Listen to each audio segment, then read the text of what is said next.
காலை வெயிலில் கெட்டவனும் ஓரிதழ் தாமரை கண்டவுடன் நாளைக்கே செய்வனம் என்பான் நலிந்தோருக்கு நண்பனடா ஓரிதழ் தாமரை அப்படின்னு சொல்லி நம்ம பெரியவங்க இந்த ஓரிதழ் தாமரையோட மகத்துவத்தை அழகாக சொல்லியிருக்காங்க. இதில் அந்த நலிந்தோர்னு சொல்லக்கூடியது யாருன்னு கேட்டிங்கன்னா, ஒரு மனிதனுக்கு இயற்கையாகவே மூப்பு என்பது ஏற்படும், அந்த வயோதிகம் என்பது ஏற்படும்.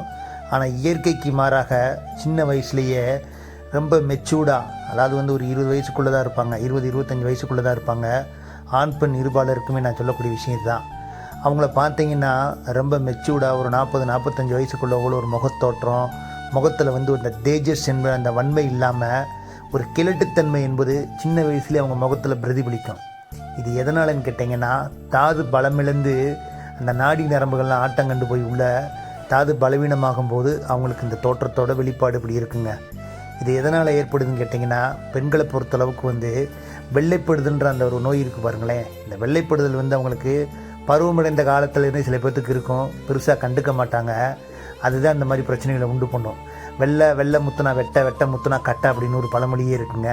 அந்த வெள்ளைப்படுதலை சரி பண்ணலைன்னா அவங்க உடம்பு தேராமல் நலிஞ்சு போய் இப்படி தான் இருப்பாங்க.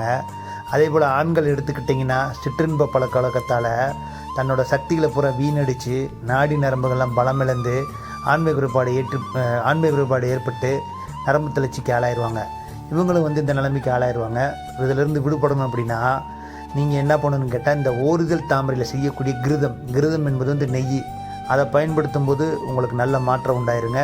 இது கிடைக்காதவங்க நாட்டு மருந்து கடைகளில் ஓரிதழ் தாமரை பொடியாக வாங்கிக்கோங்க. அந்த பொடியாக வாங்கிக்கிட்டு காலை மாலை வெறுவயத்தில் ஒரு ஸ்பூன் அளவு எடுத்து பாலில் சாப்பிட்டுக்கிட்டே வாங்க. ஒரு 1.5 மாதம் சாப்பிடுங்க. நாடி நரம்புகள்லாம் பலமாயிரும். இது சாப்பிடும்போது உணவில் எலுமிச்சம்பழம், புளி இது சாப்பிடக்கூடாது. மற்ற பத்தியங்கள் எதுவும் கிடையாதுங்க. மேலும் தகவலுக்கு ஸ்க்ரீனில் வர நம்பருக்கு கால் பண்ணுங்கள். நம்ம ஆலவாய் அரசு குருகுல சித்தா மருத்துவமனையை தொடர்பு கொள்ளுங்கள். இந்த வீடியோ பிடிச்சா லைக் பண்ணுங்கள், ஷேர் பண்ணுங்கள், ஃபாலோ பண்ணுங்கள். தினம் இதுபோல் நல்ல மருத்துவ தகவல், மருத்துவ பதிவுகள் நம்ம சேனலில் வந்துக்கிட்டே இருக்குங்க.